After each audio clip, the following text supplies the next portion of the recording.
Yo lo que les quiero comentar acerca de las aproximaciones de lo que es la nueva institucionalidad ambiental, aventurar algunos juicios también de esta nueva institucionalidad ambiental. Y créanme que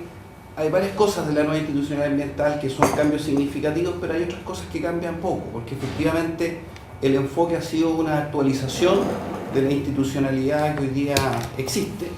institucionalidad que rige del año 94, la ley 19.300, es decir, un ciclo de vida relativamente corto, a mi juicio, del año 94 hasta la fecha,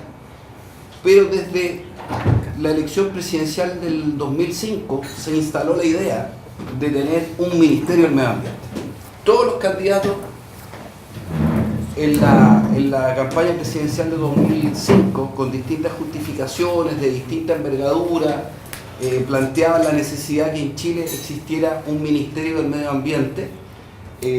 promoviendo, de alguna manera fundado, en que se requería mayor jerarquía política de la institucionalidad ambiental. No obstante, le debo decir que es la opinión de expertos y opinión mía también, que esta nueva institucionalidad ambiental,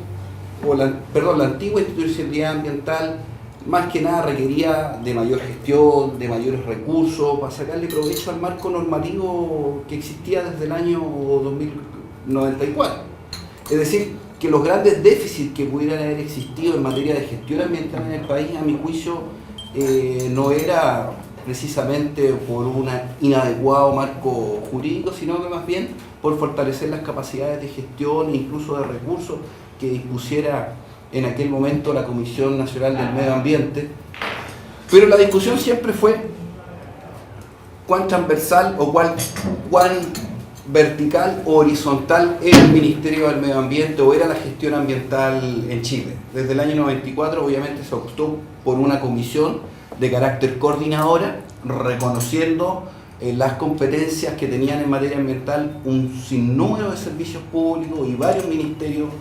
en Chile. Y hoy día se crea este Ministerio del Medio Ambiente, que es más bien un modelo híbrido. Si bien existe un ministro, un ministerio con una estructura, se sigue reconociendo y en buena hora las competencias sectoriales que tienen un número importante de servicios públicos, sobre todo en la evaluación ambiental. Y desde enero de este año se publica la ley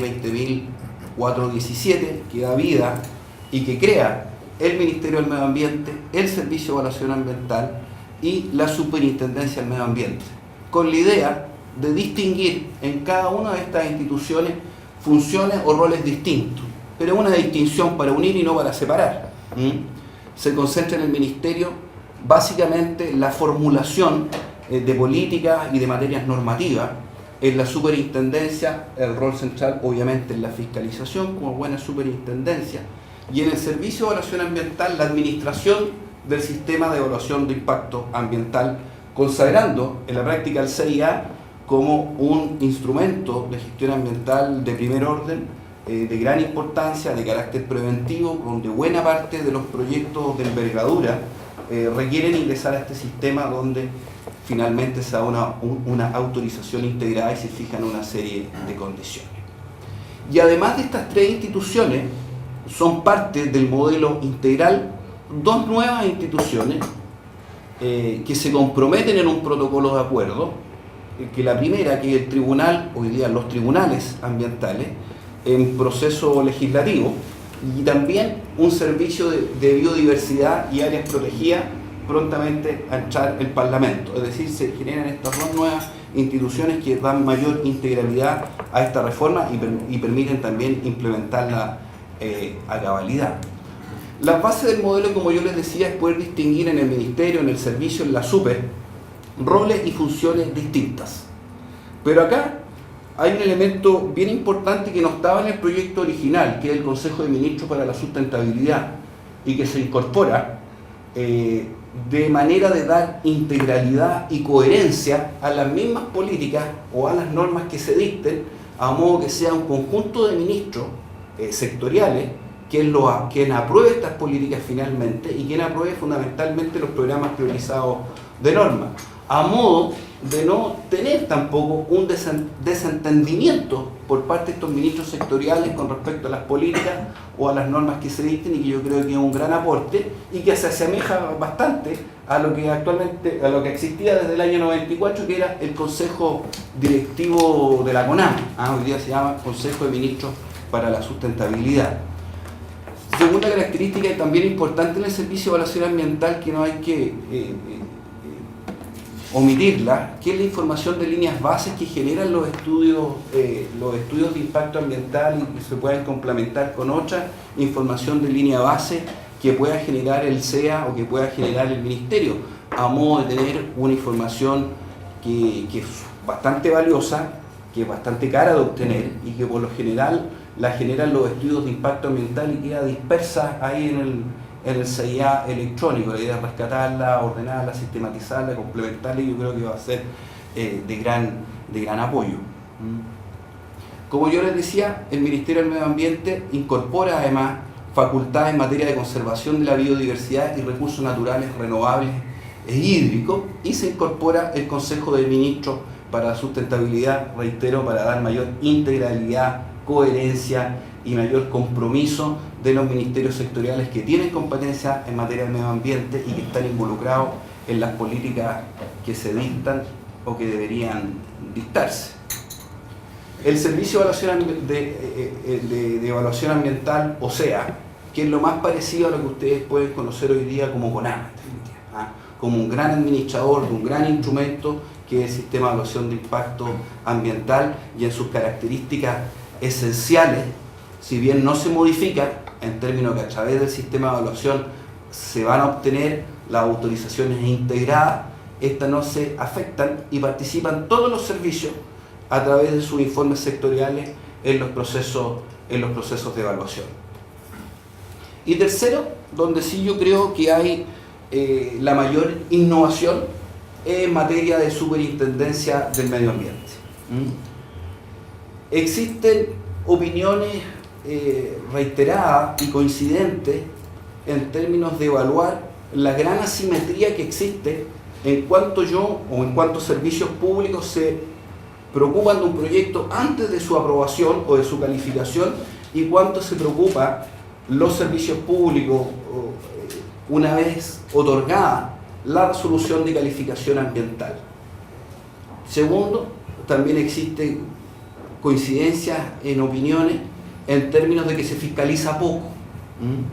No obstante, en la discusión parlamentaria, la verdad que cuantitativamente hay bastante pocos datos de poder consolidar, cuántas fiscalizaciones se hace en el año por regiones, qué han implicado esas fiscalizaciones, cuántos procesos de sanción se han abierto o cuántos procesos de sanción no se han abierto. Pero la Superintendencia del Medio Ambiente va a concentrar, y sus competencias son en fiscalizar instrumentos de gestión ambiental, fundamentalmente las resoluciones de calificación ambiental y los planes de prevención y los planes de descontaminación donde estos estén dictados,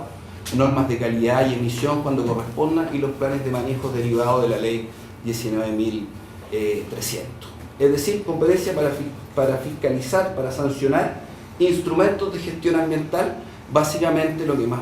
seguramente se va a desarrollar son las resoluciones de calificación ambiental.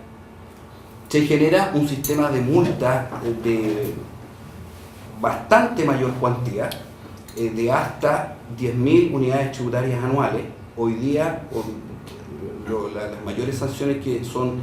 500 UTM por infracción. Por lo tanto, hay un aumento en términos de multa bastante importante,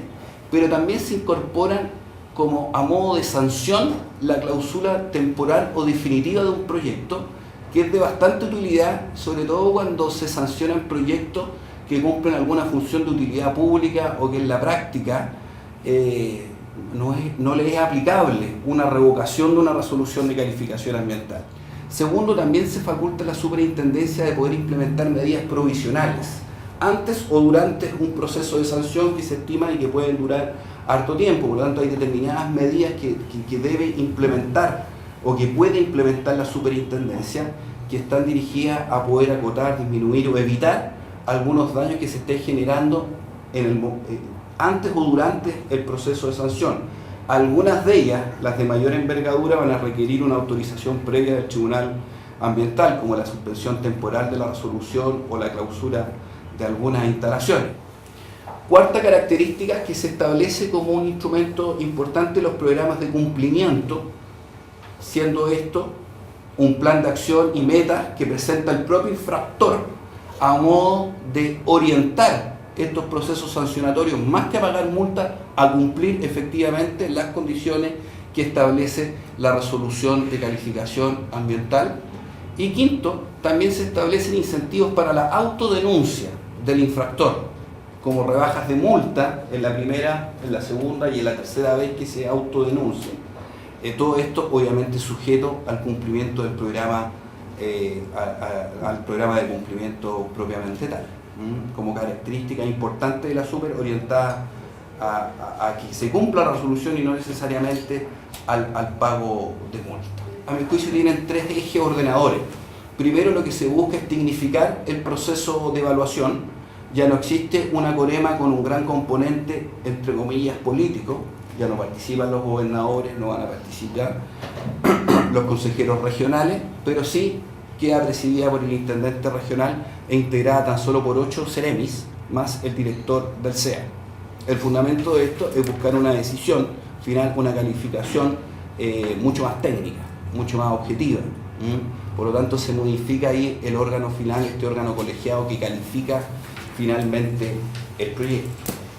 Segundo, también lo que se busca es diferenciar los tiempos y complejidades en la evaluación de declaraciones de impacto ambiental y la evaluación de los estudios de impacto ambiental. Siempre estuvo y originalmente fue que fueran dos instrumentos bastante distintos, lo que era una declaración de lo que era un estudio, pero en el funcionamiento, en los más de 10 años de funcionamiento del sistema, la verdad que las declaraciones o su tramitación fueron pareciéndose mucho más a un estudio de impacto ambiental y no se veía que pudiese existir una diferencia. Por lo tanto, se crea una figura nueva.